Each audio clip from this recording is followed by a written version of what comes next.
Hey there, everybody. Welcome to the beginning of Unit 3. Today we begin with the viability of liberalism. Right? So if you've got your partial notes with you, they look something like this. Okay, and so we have the title here at the top as well. If you have been in self-isolation and you don't have partial notes, that's okay. You're just gonna have to write down more stuff than you would if you had the partial notes.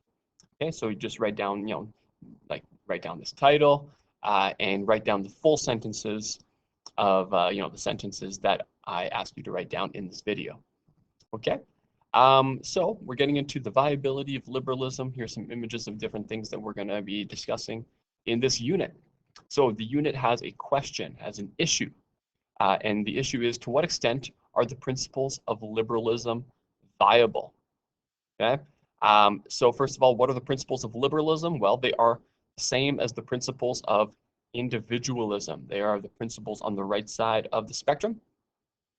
And so the question here is, how viable are these principles? How viable is liberalism as a whole? So what does the word viable mean? Well, it means capable of working successfully. So how capable is liberalism of working successfully? Right? How well does liberalism actually work in the real world? And so we're going to be taking a look at this question and trying to answer this question as we go through the lessons of this unit. So we're going to start off with lesson 1, which is all about democracy. Okay, so if you have your partial notes, you don't need to write down the title, but if you're at home in self-isolation and you don't have partial notes, just make sure that you're using your notebook or a separate piece of paper or something, and you have to write down some of the black text as well. Okay, so we're going to look at exploring democracy, both in theory and in practice, because some things that we say democracy should be in theory don't always end up like that in practice. So the question for this lesson is going to be, to what extent should governments reflect the will of the people? Okay, so that's an important part of a democracy. The will of the people, this is like the desires of the people, or the needs of the people, or the wants of the people. That is the will of the people, right? So should a democracy simply have a government that reflects what the people want, right? So to what extent should governments do what the citizens want, right? Is that the role of a government in a democracy, to do what the citizens want? And this whole idea comes from a quote from Abraham Lincoln. He says, he speaks about government of the people, government by the people, and government for the people, and that this shall not perish from the earth, that we must keep this forever. This idea of government always reflecting the will of the people. So the will of the the will of the people basically just means what the people want. So the question here is, how do democratic governments recognize the will of the people, right? How can democratic governments know what the people want in the first place? Well, one important way is through voting, right? If people vote, well, then that tells the government what the citizens of that country actually want. That lets the government know what the will of the people is. And there are different ways of voting. You can vote in a direct democracy, or you can vote in a representative democracy. These are two different types of democracy. So let's start by looking at what a direct democracy looks like and acts like. So you have a picture here. You see some people in some togas. Well, this was ancient Greece. In ancient Greece, there were certain cities that had direct democracy. And what did that mean? That meant that people participated directly in government decisions. So the word democracy comes from the Greek words demos and kratos, which basically means the people rule. The people make the rules, right? And in a direct democracy, that's exactly what you get. The people are out there. They will gather in a public place, in a town square, and they will decide, okay, what kinds of rules are we going to vote on? What kinds of laws are people interested in passing? And then all people will raise their hands to vote yes or to vote no, right? It's, in this situation, the government is the people, right? The government is simply the citizens who have the right to vote in their democracy. Okay, so one example here would be ancient Greece, and in this case, adult male citizens voted directly on executive and legislative bills. So it's important to note that in this form of direct democracy, it was only men who were allowed to vote, and it was only free men because there were slaves in this society at the time. So, is this form of democracy viable today? Is it capable of working successfully? What do you think? Would it be possible for us to go downtown and vote on some of the laws that people are interested in passing? Well, let's see. In the United States Congress, from January 3rd, 2015 to January 3rd, 2017, there were 10,078 bills that were passed. That means there were about 13.8 bills being passed, so laws being passed or being voted on per day. Do you have time to go downtown 13 times per day to go vote on laws that the government is interested in passing? I don't know about you, but I don't have that kind of time, right? So maybe direct democracy is not viable in many communities, many societies. However, some forms of direct democracy still exist today in countries like Canada. So we have something called referendums, and we have something called plebiscites. So here is an example of a ballot that would have been used back in the 90s when there was a referendum taking place here in Canada. So a referendum is pretty much when government asks the citizens of a country a question, and it's a yes or no question. And the people of the country who are of voting age, they go out and they vote, and they say, yes, we want this change, or no, we don't want this change. And it can take the form of a referendum, or it can take the form of a plebiscite. What is the difference? Well, a referendum is binding, and a plebiscite is non-binding. What does that mean? Well, in a referendum, it's binding, so government must obey the results of that referendum. Whereas a plebiscite is non-binding, so the government does not have to obey the results. That means that the government is just wanting to know what the people think, but in the end, the government is going to decide what they want to do. So these are forms of direct democracy because instead of having the government make decisions, the government then passes the decision-making process on to the people themselves. And in Canada, we don't do this all that often. This is a fairly rare thing to have a referendum or a plebiscite, but we have had them. For example, in the city of Calgary, just a few years ago, we were trying to decide whether or not Calgary wanted to put forward a bid to try to host the Winter Olympics. And Calgarians were pretty divided on this. Some Calgarians liked the idea of trying to host the Olympics again, and some people were against the idea and thought that would be a waste of money, right? And so the city council, right, our local government in our city, decided to put forward a plebiscite, right? So they wanted to know what Calgarians thought, and so they allowed Calgarians to get to go to polling stations around the city and vote on this question, yes or no, do you want to try to host the Olympics in Calgary? And in the end, Calgarians said, no, we don't want to do that. For many reasons, Calgarians thought that was not a good use of our money or energy. And so the city council listened, and they decided not to pursue a bid to host the Olympics. Okay, so that's a form of direct democracy, letting the people decide, right? And we've only had a few actual referendums or plebiscites that have taken place across our country. We only had 3. So our first one was in 1898, and this was a referendum on prohibition.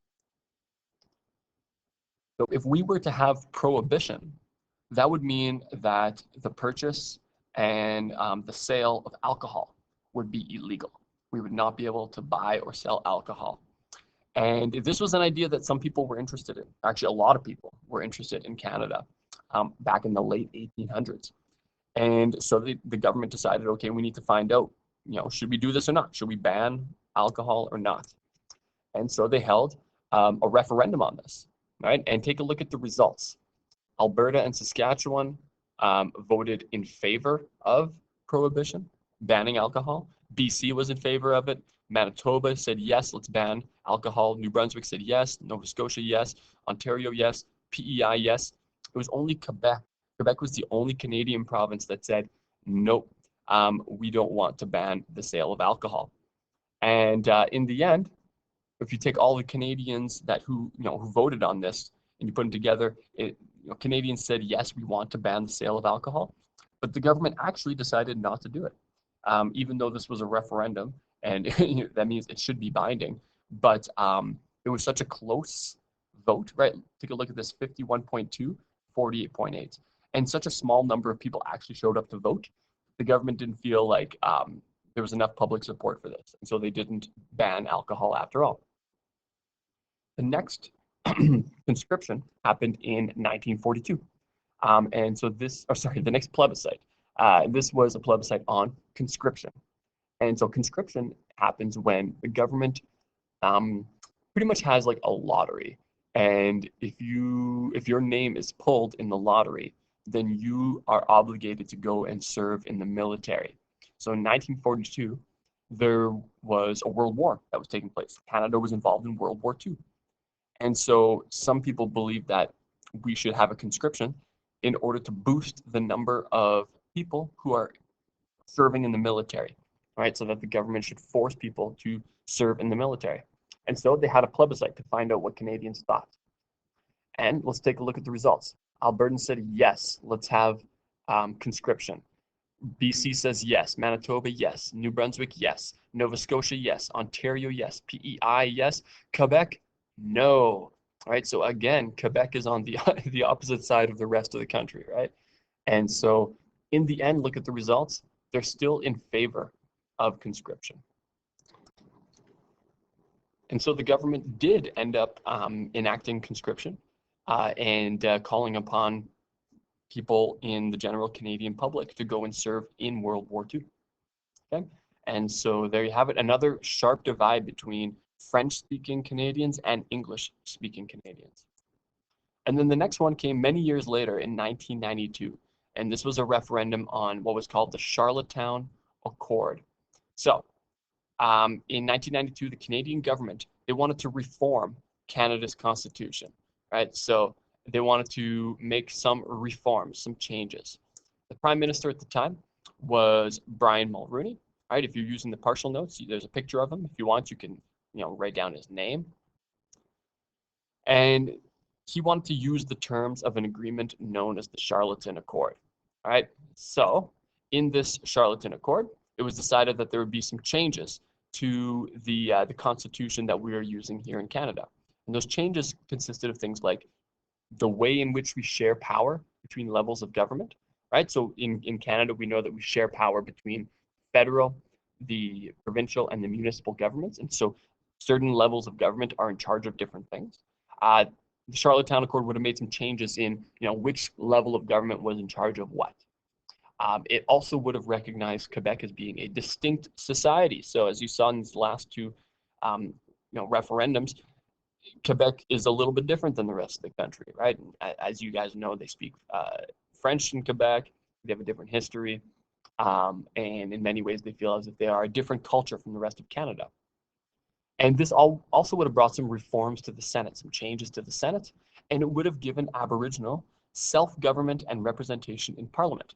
So you learned in lesson 4 of the last unit that Aboriginals' ability to govern themselves has been restricted very much since the enactment of the Indian Act. And this change to our Constitution would have given Aboriginal nations more autonomy, more independence.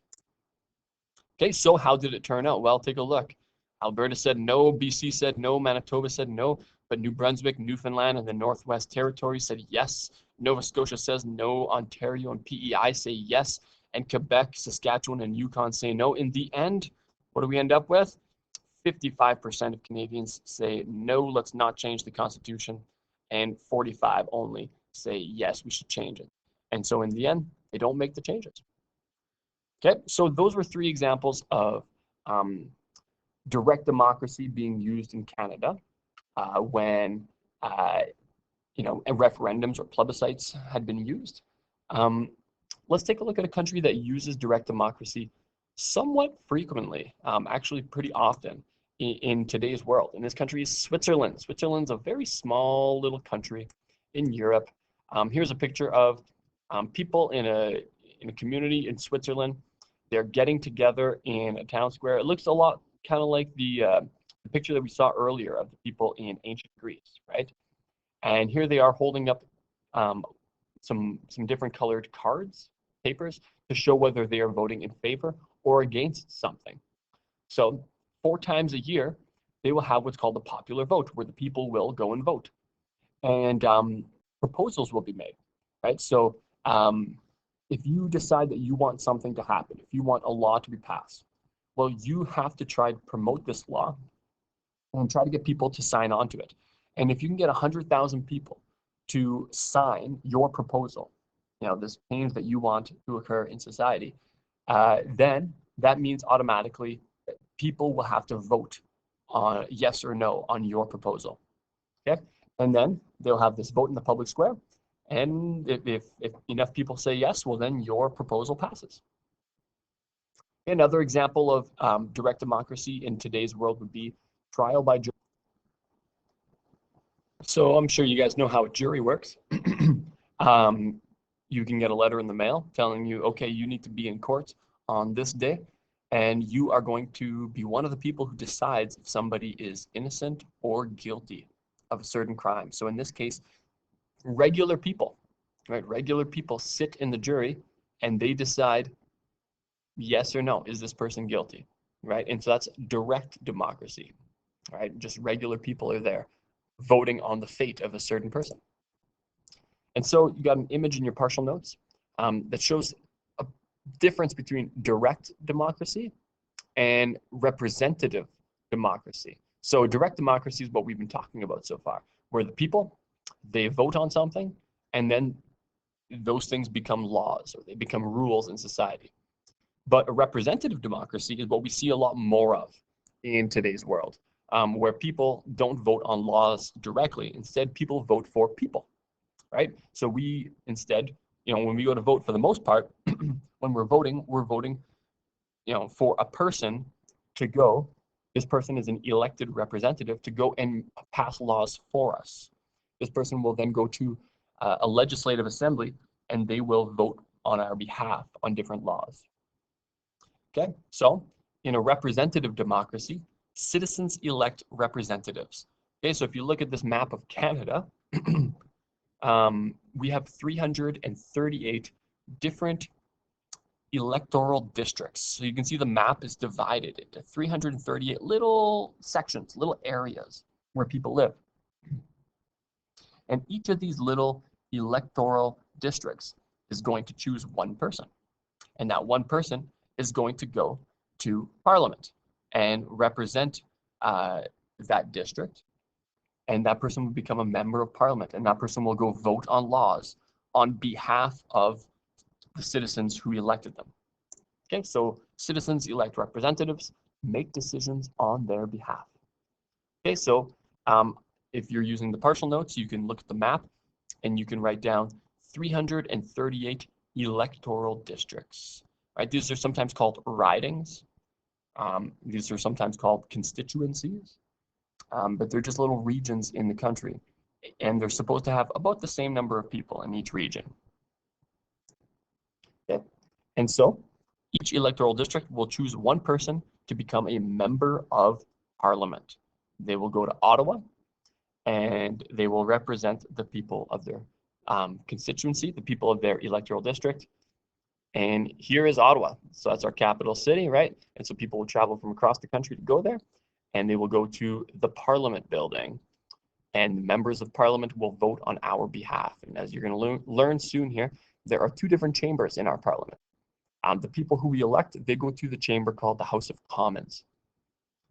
So Canada has a representative democracy, and the goal here is that our representatives should reflect the will of the people, right? So you guys were a part of a vote.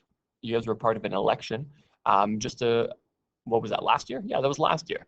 Last year, you guys did the student vote, right? Where you had to go to the cafeteria and you had to choose between our different political parties. You had to choose between different people to represent us. And you learned about these people. Do you remember the names of these people? These are the people that you were choosing between. So who do we have? Representing the Green Party back in 2019, it was Elizabeth May. She was the leader of the Green Party. And representing the NDP was Jagmeet Singh. Representing the Conservatives was Andrew Scheer. Representing the Liberals was Justin Trudeau. And representing the Bloc Québécois was Yves-François Blanchet. Justin Trudeau gets the little asterisk beside his name because he was the one who was chosen to be Prime Minister. However, since 2019, some changes have occurred. So the Green Party, they elected a new leader. Her name is Annamie Paul. And also the Conservatives have elected a new leader. His name is Aaron O'Toole. So these are the current leaders of our 5 major political parties, at least in today. You guys also voted in our provincial election, right? You did the student vote for our provincial election. And in this election, the 2 major parties that you were choosing between were led by these 2 people right here. So leading the NDP, we had Rachel Notley, and leading the UCP, we had Jason Kenney. And in the end, it was Jason Kenney who ended up winning. And the United Conservative Party that he represents now forms government here in Alberta. Okay, so how does an election work? Well, if you live close to the school, then you probably vote in the Forest Lawn riding, if it's a federal election at least. And you would go to a ballot, you would go to a polling station, and they would give you a ballot, which is the paper, and you would draw an X in the circle beside the candidate that you want to vote for, right? And then you'd fold the ballot, you'd put it in the ballot box, and then you'd get this overwhelming feeling of joy and purpose because you just participated in our political process. However, unfortunately, many people are choosing not to vote. Take a look at this. Voter turnout has been on the decline in recent years in Canada. And which Canadians are most likely to be apathetic when it comes to voting? Which Canadians are most likely to choose not to vote in an election? Well, young adults and immigrants or first-generation Canadians. And so that's a big problem because how do you think this affects the politicians' priorities? Think about it from their perspective. Do you think, if a person who wants to become elected, a person wants to form government, if they know that a certain portion of the Canadian population doesn't vote, well then are they going to try to do anything to help those people? They might not, right? They might be less likely to try to help those people because those people don't vote, right? So if you choose not to vote, your message to the government is, I don't matter. Your message is, you don't need to try to take care of me. You don't need to do things that are going to help me. Instead, all you have to do is things that are going to help the people in our society who actually vote. So it doesn't matter who you vote for. Well, it does matter, but I'm not going to tell you who to vote for, of course. But I am going to tell you that you should vote. That is such an important thing because then at least politicians know that you vote and that you matter and that they need to try to make your life better so that you will vote for them. Okay, so what's next? Representation by population. Okay, so this is our next concept. Sometimes we abbreviate it to rep by pop. If you're like in a hurry, right? Or if you want to sound cool, right? You say, oh, rep by pop, right? And people say, well, that guy's cool, right? So representation by population. This is the idea that each citizen should have one vote and and that each elected representative should represent roughly the same number of people. So each vote should count for the same amount of power. So what does that mean? Well, take a look at the electoral districts of Canada. This idea of representation by population is that each one of our electoral districts, each one of these 338 little constituencies or ridings, should have roughly close to the same number of people in it. Okay, so oh yeah, by the way, these are also called voting districts or electoral ridings or constituencies. So does each electoral district have the same number of people in it? Well, let's find out. So in Prince Edward Island, right? So this is a small province over here in eastern Atlantic Canada. There are 107,000 voters, and they are given 4 voting districts, which means that there are about 27,000 voters in each riding, in each electoral district. Compare that with Ontario. Ontario has 8.5 million voters, and they're given 121 voting districts. That means that they have 81,000 voters in each riding. So one vote in PEI actually counts for a little bit more, or for a lot more, than one vote in Ontario, right? Because in Ontario, if you vote, well, you're only one out of 81,000 other voters in your riding. Whereas if you're in PEI, if you're voting, well, you are one out of only 27,000 other voters in your riding. And so your vote has a little bit more influence. Compare that to Saskatchewan, which has 795,000 voters, and they're given 14 voting districts. And so that means they have about 56,000 voters in each riding. But the thing about Saskatchewan you have to remember is this is just the quantity, but when it comes to quality of people, the quality of people is much higher than the rest of the country. And so they actually, they deserve to have probably 200 voting districts in Saskatchewan. So let's look at a past couple of federal elections. So we had an election back in 2015, and this is what the map looked like at the end of that election. Okay, so all of the red areas, all of the red ridings, these are ridings where a Liberal was elected.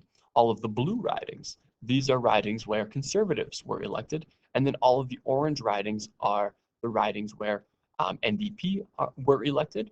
And then finally, the light blue, kind of teal, those were ridings where the Bloc Québécois was elected. And then you see a couple little spots where there's some green. That was the Green Party.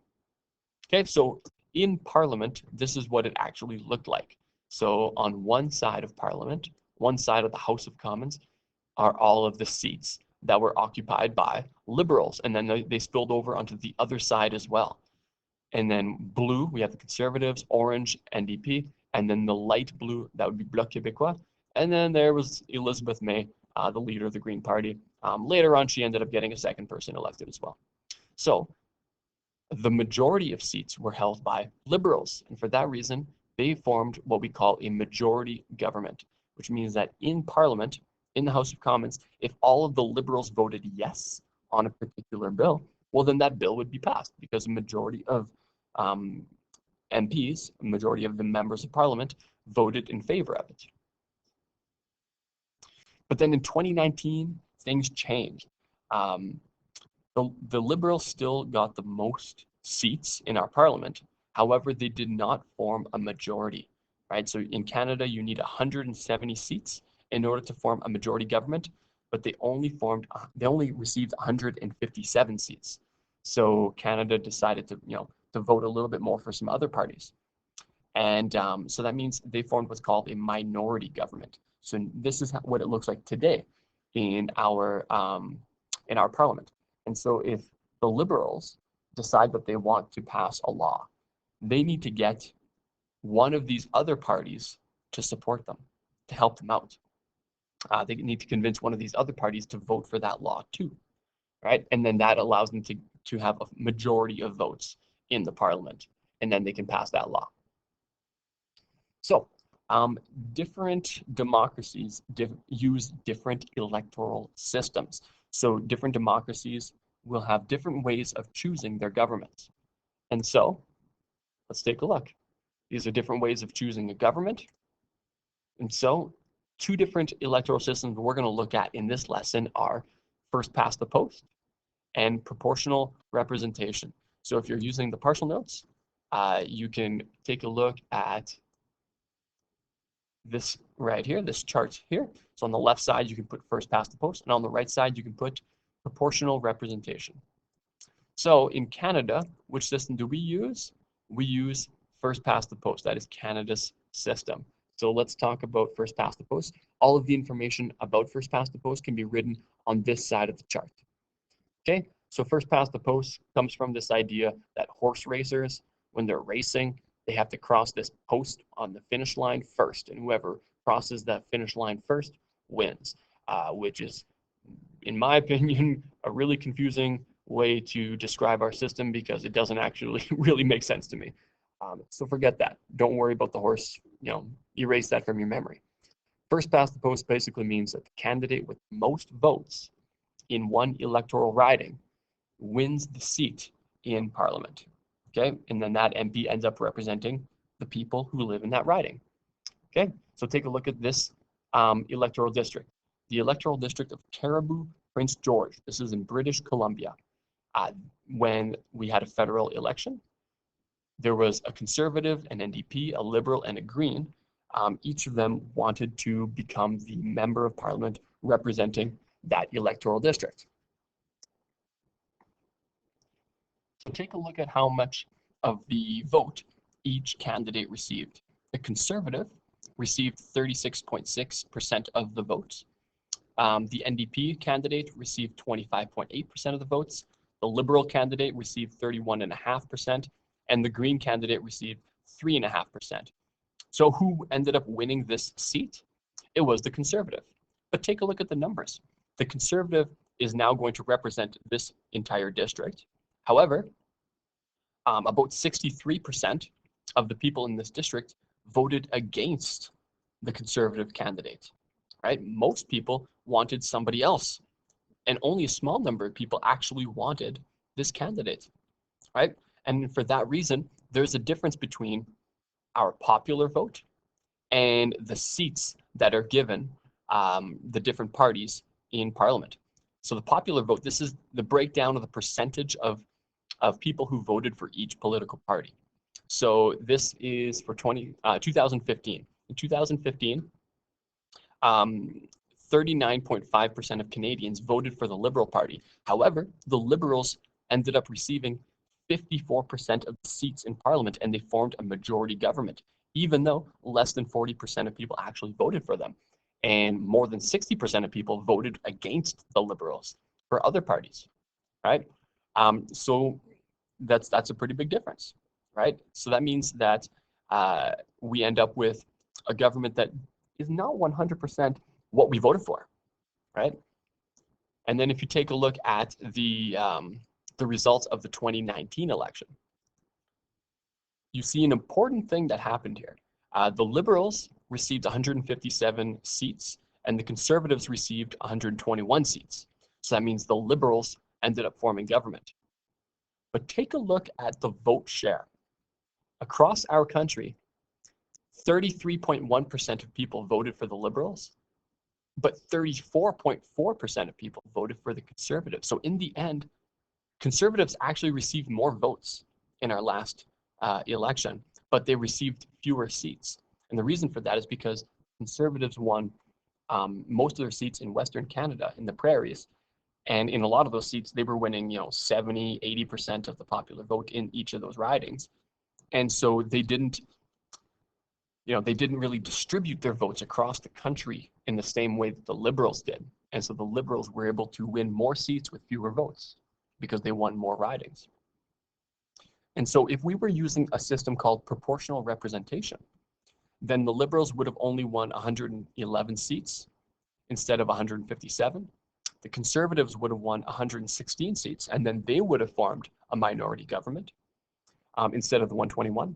The Bloc Québécois would have finished with 26 seats instead of 32.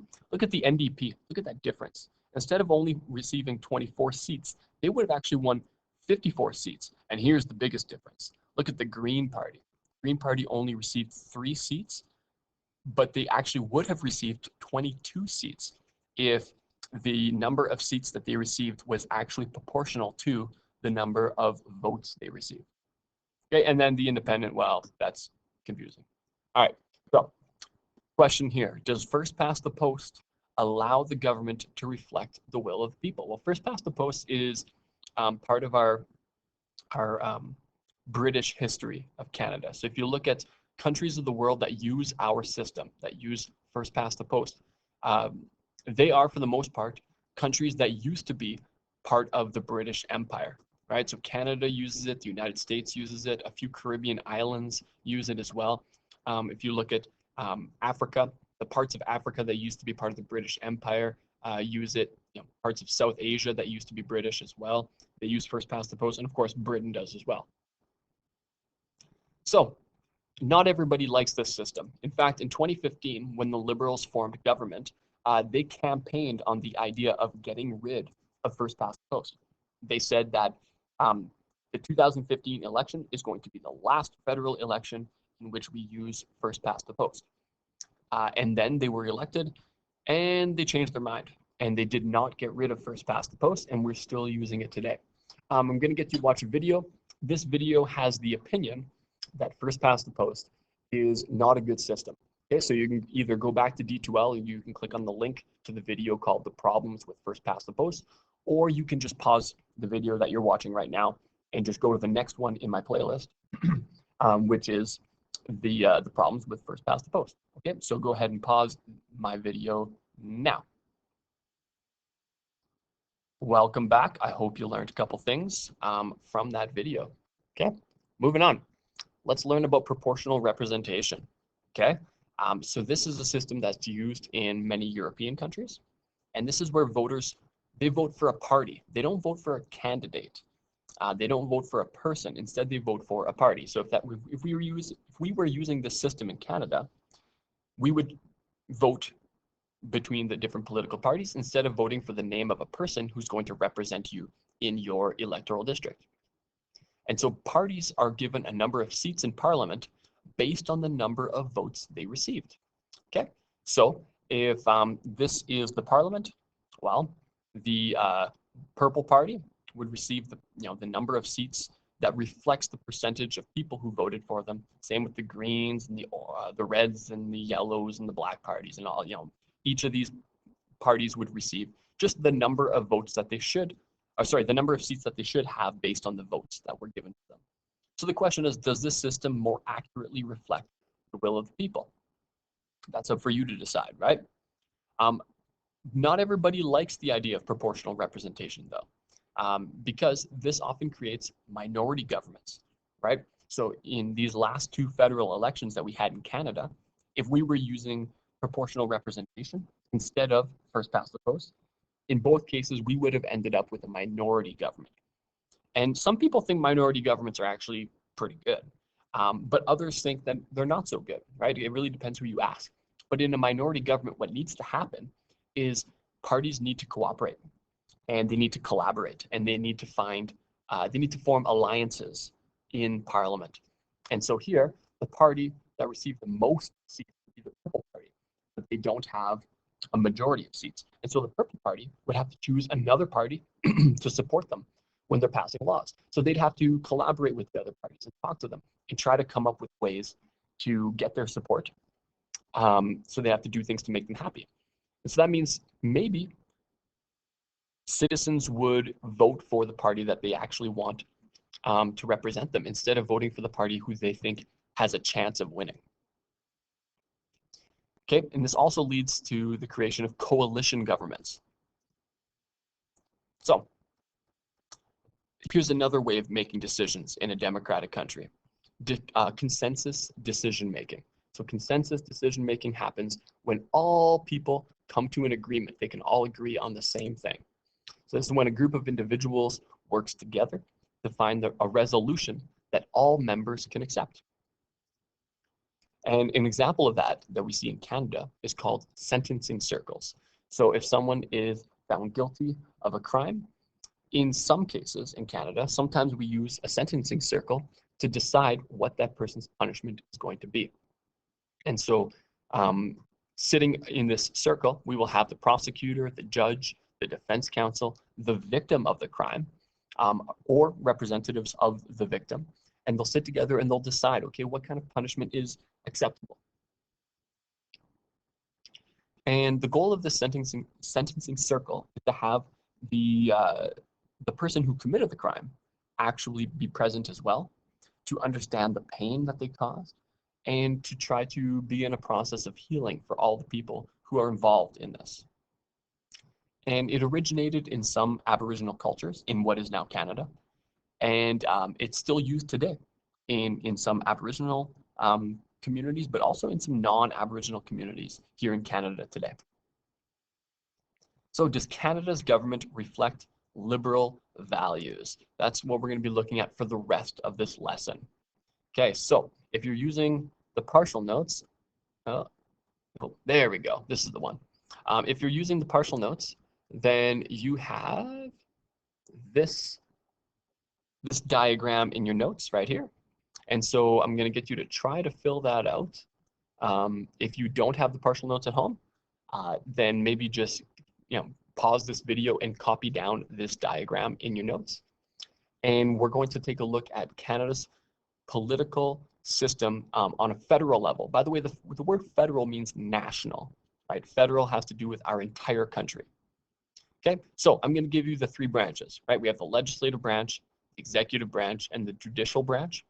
I want you to see if you can label the different elements of our legislative branch in Canada, the different elements of our executive branch, the different elements of our judicial branch, and then who is our head of state and who represents our head of state when our head of state is not around. Can you do this? All right, so give it a try. Pause this video for a minute or two and see how many of these blank spaces you can fill. Welcome back. Let's find out how you did. So let's start with the legislative branch. We'll get to the top here later. The legislative branch, this consists of our House of Commons and our Senate. And both of these chambers are part of our Parliament. Okay, so our Parliament has two chambers in it. So here is our Parliament. Oh, there's our Parliament. There's our Parliament building. It's in Ottawa, in our capital city. And within our Parliament, we have two chambers. The upper chamber is the Senate, and the lower chamber is the House of Commons. And so when we have an election, we are electing people to go to our House of Commons. These people are elected, right? And these are the people that pass the laws.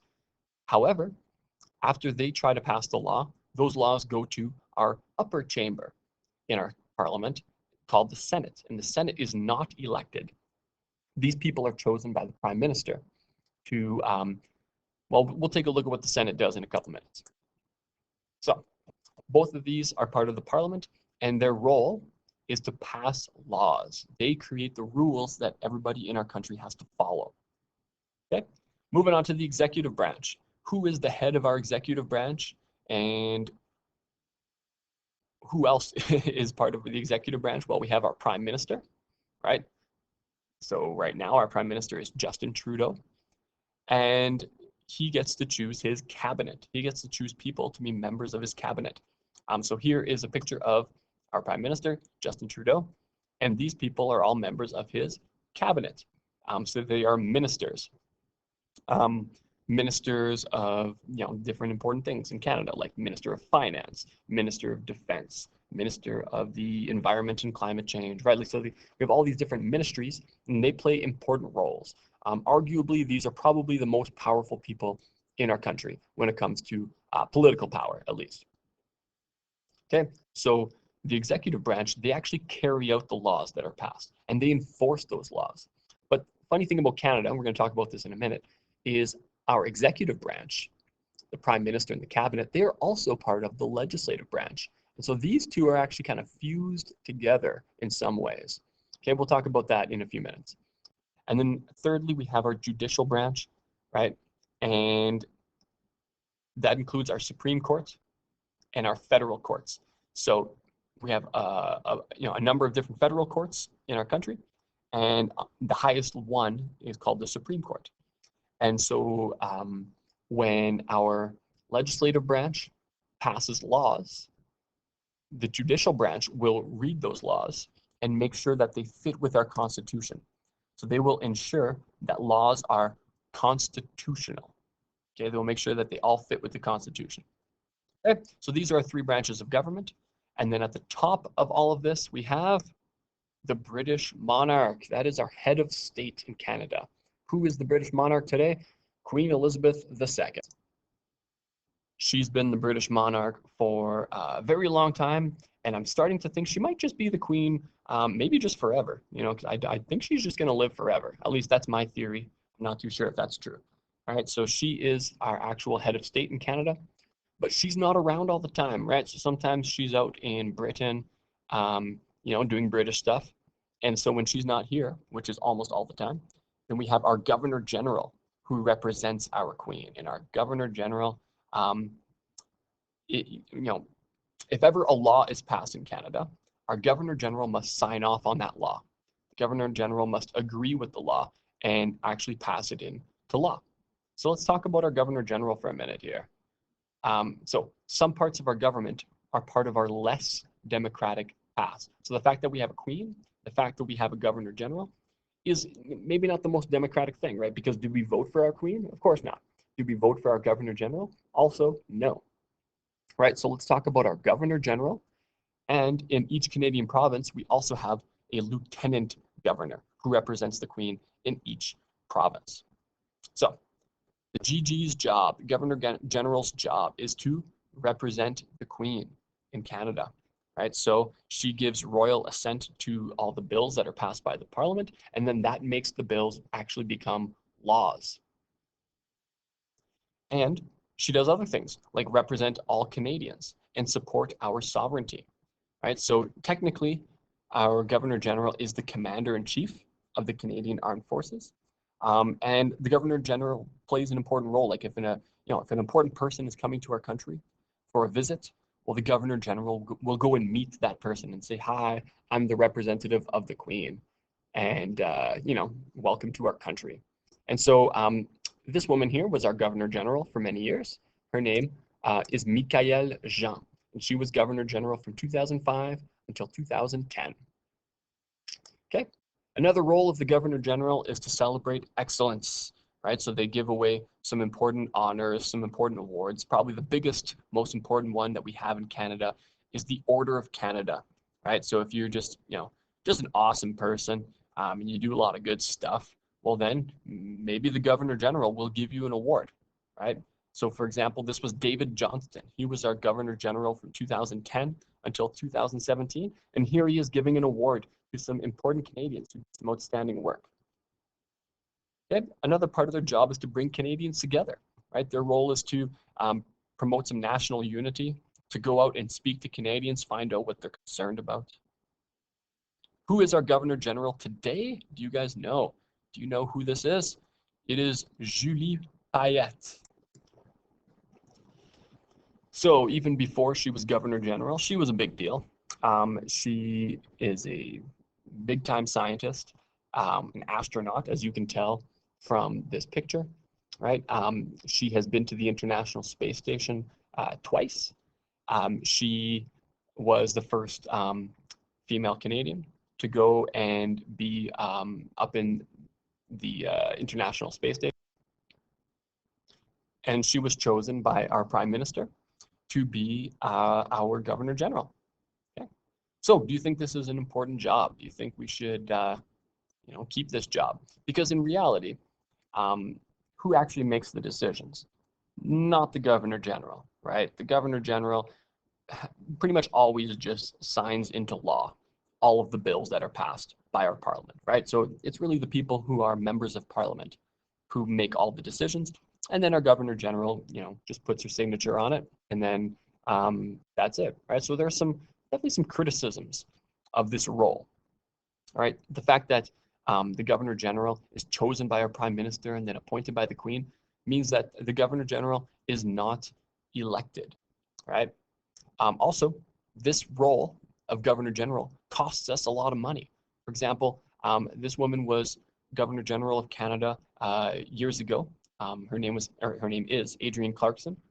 And since she stopped being Governor General, taxpayers have still had to pay for more than $1.1 million of expenses, right?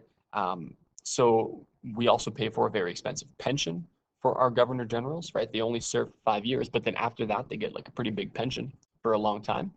And we are the ones who end up having to pay for it, right? David Johnston, in the first 6 months after he left office, we had to spend another $76,000 just on him. right? So these people cost us money. And so some people say, let's get rid of them because they're unnecessary, they're outdated. And so another country that is similar to Canada in many ways is Australia. Australia also used to be a colony of the British Empire, and they got their independence, and they have a governor general as well, who represents the Queen in their country. And so they actually had a referendum, hey, direct democracy, right? They had a referendum, and the question was, should we get rid of the governor general? Should we stop having a governor general? And it was 45% to 55%. And the people who said yes were only 45%. All right, 55% of people said, let's keep our governor general. And so they still have a governor general in Australia today. Okay.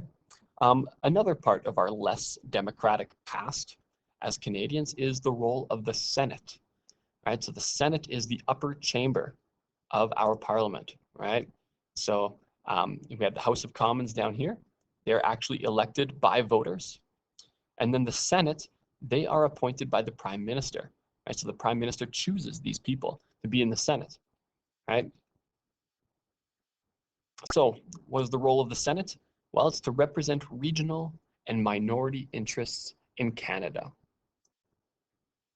So how does that work? How do they represent regional and minority interests? Well, the provinces in Canada that are smaller and have less people in them, right? So like the prairies, right, the territories, or the smaller provinces here in Atlantic Canada, they are given more seats in the Senate than they actually deserve if you look at their population, right? So they have smaller populations, but they're given more seats in the Senate, which means that they get a little bit more representation, because if the Senate seats were given according to population, well, then Ontario and Quebec, our two biggest and most populous provinces, they would be able to make all of the decisions for Canada at all times. And all of these smaller regions would have no say. They'd have less of a voice in our political system. And so the Senate represents a little bit more of our smaller regions. And so they are there to represent the interests of our smaller regions and our minorities, right? And so they make sure that new laws are given careful consideration after the House of Commons proposes them, right? So the House of Commons will decide, whether they agree with the bill or not. If they all vote yes, we want a certain bill passed, well, then that bill then gets sent up to the Senate, and then the senators, right, the people who sit in the Senate, they will give it a sober second thought, and they'll talk about it, and they'll say, yes, we agree with this, or no, we don't agree with this. And they'll sometimes send those bills back down to the House of Commons to be reworked and fixed. The truth is that for the most part, the Senate actually never makes changes to the laws that are passed by the House of Commons. And some people criticize the Senate. And one reason for that is that senators are not elected, right? We don't get to choose them. They don't necessarily reflect the will of the people. And they're chosen by the Prime Minister. And they get to stay as senators until they turn 75 years old, right? So if you choose somebody to be a senator when they're only 40 years old, that gives them 35 years of being a senator, right? And so that's a long time when the opinions of the Canadian public might change during that time. And often, senators will skip their sessions and they still get paid, right? It's pretty easy to be a senator. You don't have to actually do all that much, and you get paid a pretty good amount of money. And they just vote a lot of the time. They just vote in the same way as the party that nominated them. And in many cases, the Senate doesn't even use its power, right? So they will just agree with whatever the House of Commons decided. And so there have been some proposals to make changes to the Senate. One of them that we talk about is called the Triple E Senate, right? That senators should be elected, right? That we should actually elect our senators, and there should be equal representation, right, of each province in the Senate, and that they should be effective, that they should actually start, turning down the ideas that are proposed by the House of Commons, that they should actually use the hypothetical power that the Senate is given. Okay. So technically, Canada is actually a constitutional monarchy, right? On paper, that's what we are, right? Because we have a constitution and we have a monarch that leads our country.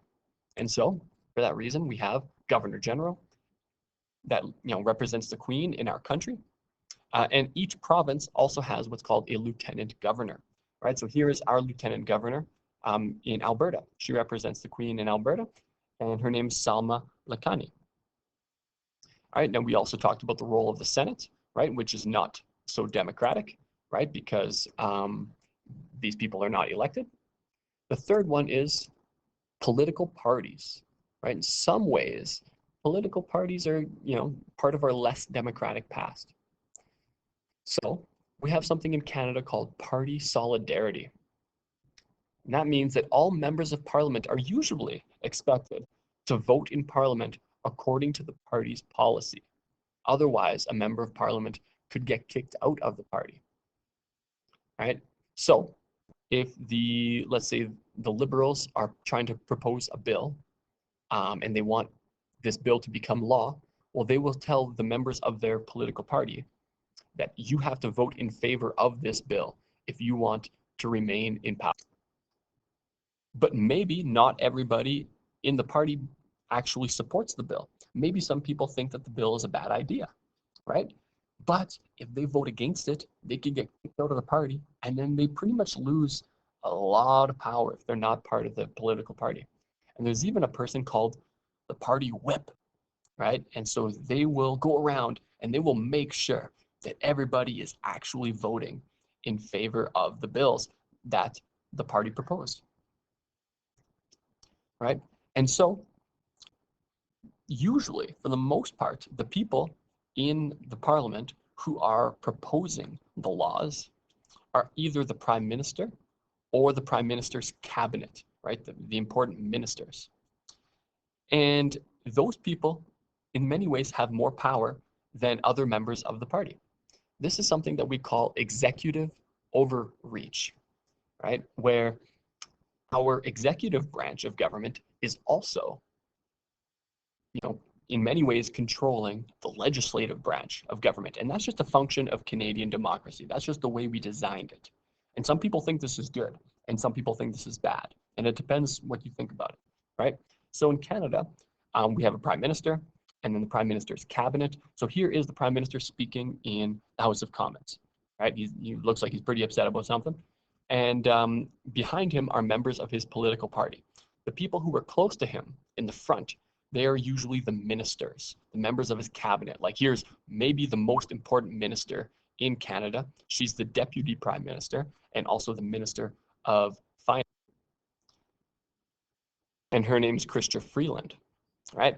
And behind him are all these other ministers, right, that are important members of the political party. And so they introduce most of the bills, and they tell the rest of the Liberals that they have to support those bills, otherwise they get kicked out of the party. And so the people who are back here sitting in the back, they are what we call backbenchers. They have not been given important roles. They have not been, turned into ministers. And so they kind of just sit back there and they just kind of vote with their political party. And they just yell and make a lot of noise and support their cabinet members. Right? So the government's cabinet often carries most of the power in the legislative branch because the cabinet introduces most bills and members of the governing party usually have to vote in favor of these bills. So we've learned that the government finds out about the will of the people when the people vote. Well, there's one other way to find out what the will of the people is, and that is through special interest groups. Okay, special interest groups, they have different names. They're also known as lobby groups or advocacy groups or pressure groups. And their entire purpose, their entire role in our government is to seek to influence elected officials to promote their beliefs or values. And we have about 20,000 lobby groups in Canada. And here I'm going to go to an article in the news in a magazine called Maclean's, which is a really good Canadian news magazine. So they took a look at the 10 lobby groups with the most contact with our federal government. Right? So these are the 10 special interest groups that have been in contact with our Canadian government the most. And so who do we have? We have the Canadian Association of Petroleum Producers. So these are representatives of the oil and gas companies of Canada. And they meet regularly with our Canadian governments, no matter who happens to be forming government, no matter who happens to be forming government at the time. Also, our Canadian Bankers Association. They will meet with the government to make sure that the government is doing things that are good for the banks. Also, the Canadian Cattlemen's Association. So these would represent ranchers. The Mining Association of Canada. So for the most part, these are lobby groups that represent certain sectors of Canadian business, right? And they will meet with the government to make sure that the government does things that are going to help their business. Here's another list that is given to us. This is the number of times these different lobby groups have made an attempt to influence our Canadian government, right? So you see the Canadian Association of Petroleum Producers has lobbied our government 58 times. The Mining Association, 48. Canadian Fuels Association, 22, right? So for the most part, these are resource industry representatives that meet with our Canadian government to make sure that they are doing things that support them. And so how do these lobby groups affect our democracy? Well, in Canada, they have a certain amount of influence, but a country where there is a lot of influence by the lobby groups is in the United States. So that leads us to a little discussion on the USA. Let's take a look at what American democracy looks like. So in the United States, they also have 3 branches of government, right? So they have a constitution that declares that they're going to have a legislative branch, an executive branch, and a judicial branch of government. They have some differences, though. Their legislative branch is not called Parliament, it's called Congress, but it also has 2 chambers. It has a Senate, and it also has a House of Representatives. Right? We have a House of Commons, well, they have a House of Representatives. And their Senate is different from ours because their Senate is actually elected. And each state is given 2 senators, no matter how many people live in that state. And their Senate actually is very active. The Senate does a lot. It will actually block some laws and some bills that are being passed by the House of Representatives or by the president. Speaking of the president, they don't have a prime minister in the United States. They have a president, right? Because they are a republic. And so the president gets to choose a vice president, and the president also gets to choose a cabinet. In Canada, the cabinet is, has to be chosen from people who are actually elected to Parliament, whereas in the United States, the president doesn't have to choose somebody who was elected by Parliament. The president can just choose somebody that they think would be good for the job. But then the members of that cabinet have to be approved by the Senate, right? And then also in the United States, they also have a Supreme Court, and they have federal courts as well. And their Supreme Court plays a very similar role to what the Canadian Supreme Court plays.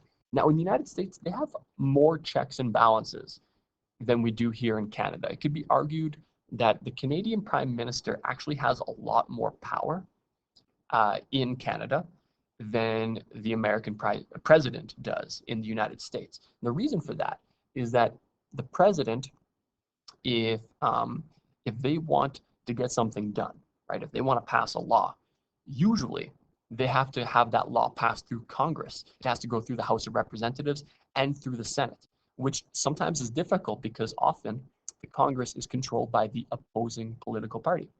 Whereas in Canada, if our prime minister has a majority government, which is usually the case, then the government is actually kind of able to just pass as many laws as they want.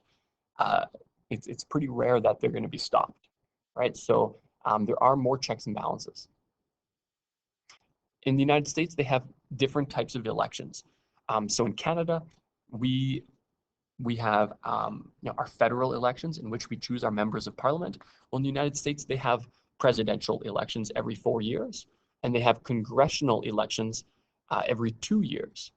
And so they will choose members of their Congress every 2 years. However, the senators only get chosen, on a rotating basis. The senators are only up for re-election every 6 years. So they vote more often in the United States. They also vote for more things. So you guys just witnessed a presidential election just a couple weeks ago, where it was Donald Trump versus Joe Biden, right? The Republican Party chose Donald Trump to represent them and to be their candidate, whereas the Democratic Party chose Joe Biden to be their candidate. And in the end, Joe Biden has won the election, although Donald Trump still says that he won the election and that there was widespread voter fraud, even though there has been no evidence of voter fraud whatsoever. He has, continued to claim that he actually won the election. But he can say what he wants. It doesn't really matter. In the end, Joe Biden did win the election. He will become president. There's some differences in the American Congress. In the American Congress, they don't have party solidarity. So for the most part, Democrats are allowed to vote, differently than what the leaders of the Democratic Party want. Republicans are allowed to vote differently than what the leaders of the Republican Party want. And so they don't have the same executive overreach that we have here in Canada.